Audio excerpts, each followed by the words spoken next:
Baiklah, di pagi hari ini kita akan memulai aktivitas belajar mengajar.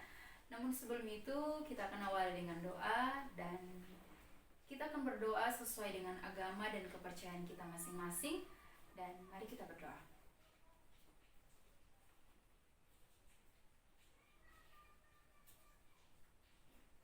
Berdoa selesai. Ya. Sebelum itu Ibu akan mengambil absen. Jadi kelas 10 IPS SKS, Adelois Thomas, Anabel Rompis, Anastasia Sorongan, Della Karim, Jessica Suntaki, Melanie Sulendorong, Natasha, Roland, Ronaldo, Sikri Binanggal, dan Sharon Kowas. Ya, jadi hari ini semua hadir ya. Tujuan pembelajaran kita hari ini yaitu siswa mampu mengetahui tentang dinamika hidrosfer dan dampaknya terhadap kehidupan, khususnya orang mempelajari tentang siklus air. Jadi turun ke materi hari ini tentang dinamika hidrosfer dan dampaknya terhadap kehidupan. Yang pertama yaitu orang mempelajari tentang siklus air. Jadi kata hidrosfer berasal dari bahasa Yunani dan dia terbagi menjadi dua kata, yaitu hidro yang artinya air dan sfer yang berarti lapisan. Jadi berbicara hidrosfer berarti lapisan air yang terdapat di bumi. Jadi yang meliputi air yang ada di permukaan, kemudian air yang ada di dalam tanah. Jadi itu berbicara semuanya atau mencakup semuanya tentang hidrosfer, baik dalam bentuk cair, padat, gas. Itu semua berbicara tentang hidrosfer. Dia meliputi sungai, danau, kemudian mata air, hujan, dan laut. Jadi ini semua berbicara tentang hidrosfer. Dan cabang ilmu yang mempelajari cabang ilmu geografi yang mempelajari tentang air di bumi disebut dengan hidrologi. Ya. Jadi yang dimaksud dengan siklus air di sini berarti serangkaian tahapan yang dilalui oleh air ke atmosfer bumi dan kembali lagi ke atmosfer. Kemudian terang lanjut di proses-proses terjadinya siklus air. Yang pertama yaitu evaporasi. Apa yang dimaksud dengan evaporasi? Evaporasi adalah penguapan dari panas matahari, dan penguapan tersebut mengubah uap air menjadi gas. Kemudian yang kedua yaitu sublimasi. Sublimasi adalah proses evaporasi terjadi pada salju atau es. Proses ini melewati perubahan dari padat menjadi cair. Itu yang disebut dengan sublimasi. Kita boleh lihat di sini. Kemudian ada transpirasi. Jadi proses ini terjadi pada tumbuh-tumbuhan. Biasanya dia melalui stomata atau mulut daun. Kemudian yang keempat ada evapotranspirasi. Jadi proses ini dia ditentukan oleh adanya intensitas matahari, kemudian temperatur dan tekanan udara. Terus yang kelima yaitu kondensasi. Kondensasi yaitu proses perubahan wujud uap air menjadi awan, kemudian menjadi tetesan air karena adanya pendinginan atau yang disebut dengan hujan. Kalau yang keenam adalah adveksi. Kalau adveksi adalah proses gerakan air secara horizontal, baik dalam bentuk cair, padat, atau gas melalui atmosfer, karena dia terjadi karena perbedaan tekanan udara. Kemudian yang ketujuh adalah presipitasi. Adalah proses ketika uap air yang terkondensasi jatuh ke permukaan bumi sebagai hujan. Proses ini mencakup hujan es dan hujan salju.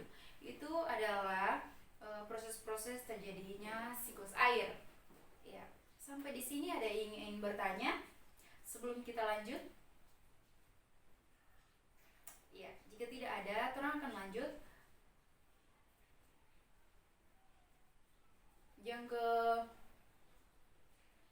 Yang kedelapan yaitu aliran permukaan atau runoff. Jadi prosesnya air mengalir dari permukaan tanah. Ketika air mengalir, kemungkinan air merembes ke dalam tanah, menguap ke udara, mengalir ke danau atau laut, diambil oleh dan ini dikonsumsi oleh manusia.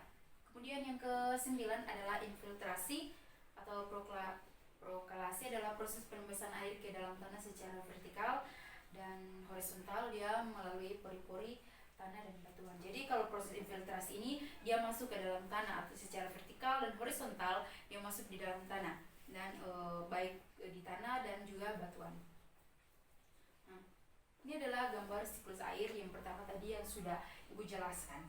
Itu yang pertama itu karena evaporasi atau penguapan, kemudian terkondensasi, jadi pergerakan awan, kemudian jatuh sebagai hujan atau presipitasi, kemudian dia akan mengalir ke laut. Dan prosesnya seperti itu, dia akan terjadi juga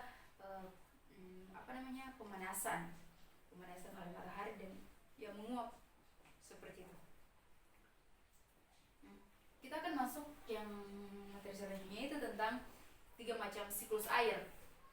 Yang pertama yaitu siklus panjang. Jadi kalau berbicara siklus panjang, kemudian siklus sedang dan siklus pendek, tentu orang mengetahui kalau panjang berarti dia beda dengan yang pendek atau yang sedang. Berarti prosesnya lebih panjang.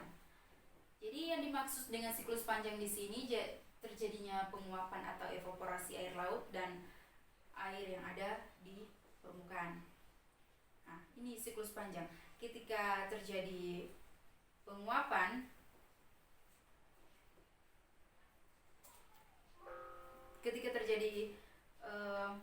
penguapan atau yang disebut dengan evaporasi dari air laut atau air yang ada di permukaan, kemudian dia akan terkondensasi membentuk gumpalan awan, dan awan tersebut terbawa oleh angin dan jatuh sebagai hujan di wilayah pegunungan dan membentuk gletser.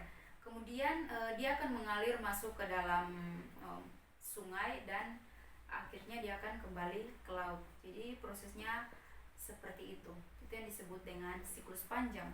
Kemudian yang kedua, siklus sedang. Jadi penguapan air laut dan air yang ada di permukaan, dia terbawa oleh angin ke wilayah daratan dan jatuh sebagai hujan. Ketika dia sudah jatuh sebagai hujan, dia akan mengalir ke sungai dan dia akan mengalir ke laut. Kemudian prosesnya seperti itu terus. Itu yang disebut dengan siklus sedang. Kalau siklus pendek di sini berawal dari penguapan atau evaporasi dari air laut dan air yang ada di permukaan. Setelah itu terkondensasi membentuk awan dan jatuh sebagai hujan atau disebut dengan presipitasi, tetapi dia masih terjadi di wilayah laut. Itu yang disebut dengan siklus pendek. Jadi ada 3 jenis atau 3 macam siklus air. Jadi yang terakhir orang masuk pada manfaat air dalam torang kehidupan. Tentu orang harus mengetahui ketika orang mempelajari ini, orang harus tahu apa manfaat air dalam torang kehidupan. Air itu tentu sangat bermanfaat. Yang pertama yaitu sebagai bagian dari siklus hidrologi atau berbicara tentang air. Kemudian yang kedua, memenuhi torang kebutuhan sehari-hari, baik mencuci, memasak, bahkan orang minum. Kemudian membantu proses produksi atau industri kecil, rumah tangga dan lain-lain. Kemudian sebagai sumber irigasi pertanian yang dialirkan melalui sumber bor.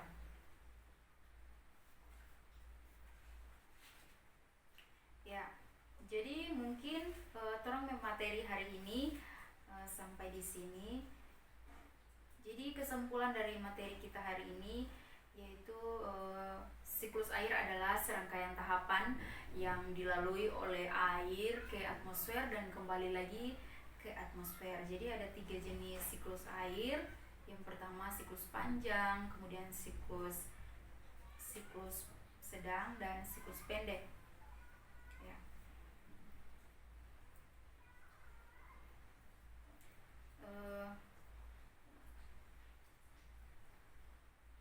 Ada yang ingin bertanya? Jika ada yang ingin bertanya, dipersilakan.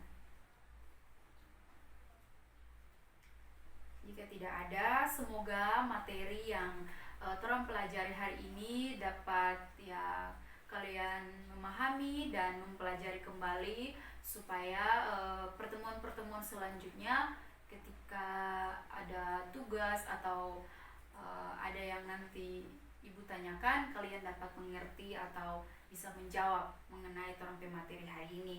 Kemudian jangan lupa belajar dan tetap menjaga kesehatan buat adik-adik sekalian supaya orang boleh bertemu di pertemuan-pertemuan selanjutnya.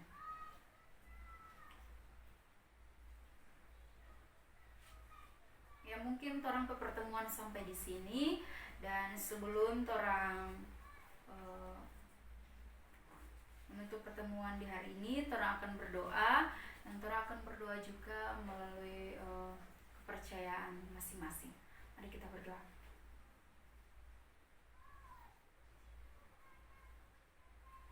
Berdoa selesai. Ya, kita akan lanjut pada pertemuan minggu depan.